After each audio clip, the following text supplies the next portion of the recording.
One evening in September 2015, I found myself standing face to face with around 300 of the finest, most discerning, and most enthusiastic women in Tunbridge Wells. As I stood there, watching them all squeezing into every nook and cranny of the hall, craning to hear what I had to say and looking at me pretty expectantly, it's a little bit like this, I had to wonder what I'd started. A couple of years ago, I quit my grown-up job in London, packed up everything I owned into storage, and left the country for a little while. I thought that by the time I got back, I would have figured out a plan for my new life. Of course, I hadn't. And not knowing a single person here, stuck a pin in a map and ended up in Tunbridge Wells. I'm so glad I did. This town has continued to surprise me with its openness, its creativity, and its independent spirit. My first instinct in this new town was to join a women's institute. For those of you who aren't familiar with the WI, the organisation, which just celebrated its centenary, exists to bring groups of women together to share and learn from each other. It uses the power of the voices of its 250,000 members to campaign on a range of issues, from equal pay for equal work and the importance of fair trade, to being one of the first organisations in the country to campaign for education around AIDS. Now, this might come as a bit of a surprise to those of you who associate the WI with cake competitions and knitting nanas. And that's not to say that baking and handicrafts aren't an important part of a modern WI. They are. They're an important part of modern womanhood.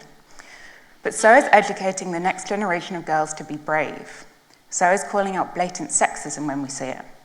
And so is knowing that being a feminist simply means that you think men and women should be treated equally. I'd been a member of a fantastic WI group back in London where I'd met some fantastic women from all walks of life, and I wanted to recreate that experience here. So I decided to try a couple of different groups out.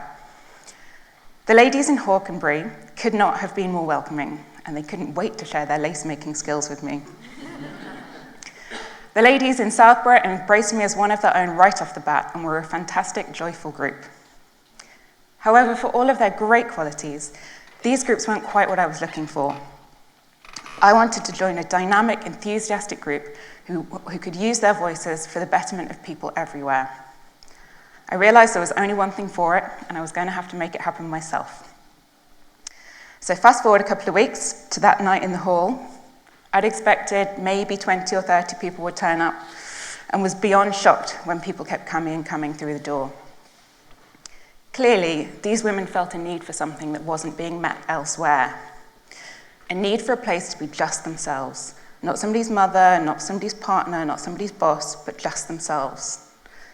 And a place of community and friendship, and to nurture the special things that happen when women support women. With that, the Wells Angels WI was born. It had never been my intention to create this haven for women to be just themselves. Wells Angels has given me so much more than I bargained for.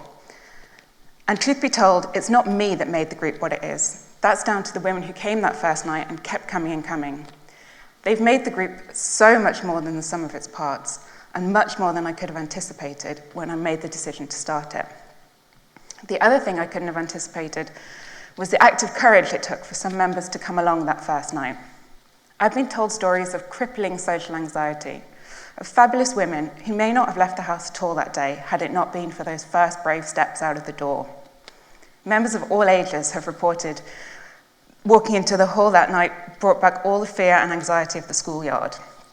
And they're now reporting that they've realised they've made friends for life and have found the courage and the confidence to do things they might not have otherwise.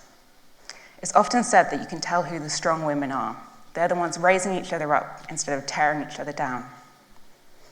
Some members have given me permission to share their stories with you today. There's Louise, who told me, "I can't begin to explain the ways this girl gang has enriched and improved my life. After I was made redundant in January, I'll admit I was pretty terrified, but being surrounded by so many awesome and inspirational women has, I think, helped me become much more successful than I could have been.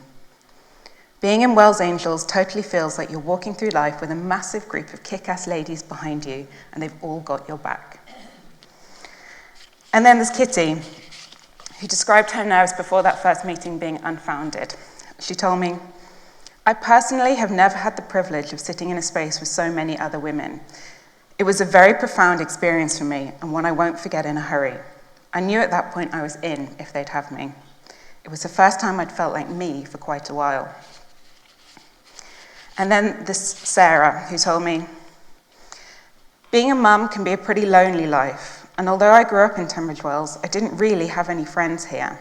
I hated that thing where all your friends are from playgroup or nursery, and you're known as someone's mum. Thankfully, this group has filled that hole I felt I've had for years.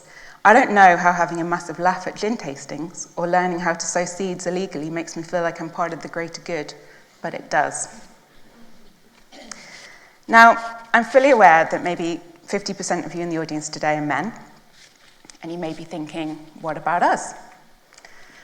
And I would say to you that it is every bit as important for men as it is for women to find a place to be just themselves, a way of communicating and a way of dealing with their problems. This isn't a male issue, this isn't a female issue, this is a human issue. And by supporting each other, men and women alike, we can begin to make a change for the better. After all, a rising tide lifts all boats. My little act of courage of starting the group has rippled throughout our members. They've gone on to take brave steps of their own and inspire others themselves. And so I'd like to encourage you. There's something you've been thinking about. You've been turning it over in your mind. Take a step towards it. Take a baby step if you have to, or take a run at it, or take a giant leap and really go for it, because you don't know where those first steps are going to take you. And to quote A.A. Milne, "You're braver than you believe, and you're stronger than you seem, and you're smarter than you think."